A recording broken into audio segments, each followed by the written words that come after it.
Not all isekai protagonists are created equal. Some wake up in another world, god-tier powers, legendary equipment, and zero consequences. Others, they're betrayed, abandoned, and forced to claw their way out of literal hell just to survive day one. Today we're ranking 10 isekai main characters from the easiest start imaginable to the most brutal beginning in the genre. We're talking about underrated series you might have missed, and by the end, you'll realize just how lucky or unlucky your favorite protagonists really are. So if you've ever wondered who had it the easiest and who suffered the most, buckle up. This ranking is going to surprise you. Number 10, RC. Skeleton Knight in Another World. Starting at the absolute easiest, we have Arc from Skeleton Knight in Another World. This man wakes up in a fantasy world already max level, wearing legendary equipment and surrounded by skills he didn't have to earn. He didn't grind for this, he didn't train, he just opened his eyes and became overpowered. His biggest struggle, hiding the fact that he's a skeleton. That's it. Most enemies can't even scratch him. He casually rescues people, defeats monsters that terrify entire kingdoms, and builds a reputation as a mysterious legendary warrior without breaking a sweat.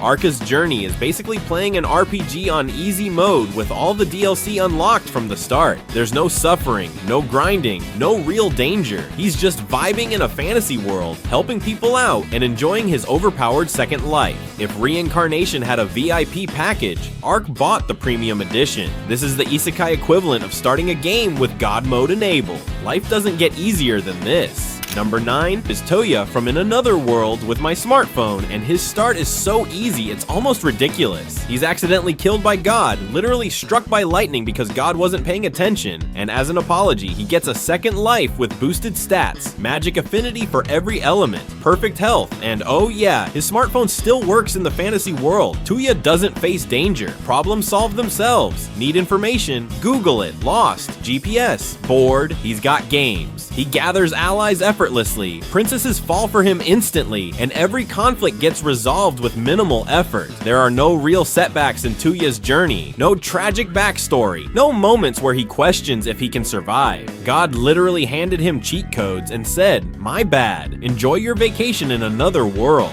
His adventure is smooth sailing from start to finish, and while that makes for a relaxing watch, it also means he never earns his success. Toya is living proof that sometimes the isekai gods just play favorites. Number 8, Shin Wolford from Wise Man's Grandchild had the privilege of being raised by literal legends. After dying in our world and reincarnating as a baby, he's adopted by Merlin Wolford, the greatest magician alive, and trained by his wife Melita, a legendary warrior. Here's the kicker, Merlin teaches him magic wrong. Instead of following traditional rules, Shin learns to manipulate magic at its fundamental level because he retains his modern scientific knowledge from his past life. This makes him absurdly overpowered by age 15. Shin doesn't struggle in the early game. He doesn't face poverty, monsters, or betrayal. He grows up in a safe environment with the best teachers imaginable. And by the time he enrolls in the Magic Academy, he's already stronger than most adults. His biggest challenge? Learning common sense. Because Merlin forgot to teach him how normal society works. Shin's start is privileged in every sense. He's the kid who was born into wealth, got private tutoring from geniuses, and then casually revolutionized the entire field of magic without trying. Life handed him everything, and he didn't have to suffer for any of it. Number 7, Mukoda from Campfire. Cooking in Another World gets summoned by accident alongside actual heroes, and his skill is basically access to Amazon for Japanese groceries. While other heroes get swords and magic, Mukoda gets soy sauce and instant ramen. The kingdom takes one look at him and says, "Yeah, you're free to go, we don't need you." And that's it. He's just released into a fantasy world with a credit card to modern Japan and zero responsibilities. Mukoda's start is comfortable because he never has to fight. He cooks delicious food using modern ingredients, and legendary beasts, powerful adventurers, and even gods want to befriend him just to taste his cooking. His familiar is a Fenrir, basically a god-tier wolf, who only sticks around because the food is too good to leave. This is the isekai equivalent of getting sent to another world with Uber Eats and deciding to open a food truck. Life doesn't get much easier than that. Number 6, Makoto Misumi. Now we're shifting into protagonists who actually face hardship. Makoto from Tsukimichi. Moonlit fantasy gets summoned to another world and immediately rejected by the goddess for being ugly by her standards. She strips him of his hero status, banishes him to the edge of the world, and sends him to the most dangerous wasteland she can find. But here's the thing, Makoto is secretly insanely overpowered. The goddess didn't realize that Earth's environment makes him exponentially stronger in this world. His magical power is off the charts, and he quickly befriends incredibly strong beings like dragons and spirits who become his allies. Yes, Makoto faces early humiliation and rejection. That stings emotionally, but he's never truly helpless. His start is rough in terms of ego and isolation, but physically, he's fine. He builds his own town, creates a merchant empire, and becomes a force that even the goddess regrets dismissing. Makoto's difficulty comes from emotional hurt and having to prove himself, but his actual survival was never in question. He's powerful enough to handle anything thrown at him, and his growth feels earned without being tragic. Number 5. Seiichi Hiragi. Seiichi from the Fruit of Evolution starts in one of the cruelest ways possible. Bullied, isolated, and considered worthless by everyone including his own classmates. When his entire class gets summoned to another world, they immediately abandon him, leaving him alone in a monster-infested forest. Seiichi survives through sheer desperation and luck. He's terrified, hungry, and completely out of his depth. The early episodes show him running from monsters, barely scraping by, and facing the reality that nobody cares if he lives or dies. Everything changes when he finds the legendary Fruit of Evolution and consumes it, gaining immense power almost overnight. Suddenly he's strong, confident, and capable of surviving, but that doesn't erase the trauma of his start. Seiichi's beginning is brutal emotionally and physically. He experiences fear, loneliness, social rejection, and the genuine possibility of dying alone in the wilderness. His transformation is satisfying because he earned it through suffering, even if luck played a role in his survival. Number 4. Shiro. Shiro from Log Horizon wakes up trapped inside the MMORPG Elder Tale, along with 30,000 other players. At first, this sounds like a dream come true for gamers, but the reality is terrifying. Death has consequences, pain is real, and there's no logout button. Shiro isn't physically overpowered, he's a support class, an enchanter, which means he can't brute force his way through problems. His power comes from intelligence, strategy, and leadership. He has to figure out how society functions in this new reality, manage political tensions between guilds, and deal with the moral weight of making decisions that affect thousands of lives. The difficulty of Shiro's start isn't about fighting monsters, it's about rebuilding civilization from scratch while navigating human greed, fear, and desperation. He can't escape, he can't reset, every choice matters, and failure means people suffer. Shiro's journey is mentally exhausting. He's constantly under pressure, solving problems that have no clear answers, and carrying the burden of leadership in a world where the rules changed overnight. His start is hard because survival isn't just physical, it's psychological and moral. Number 3.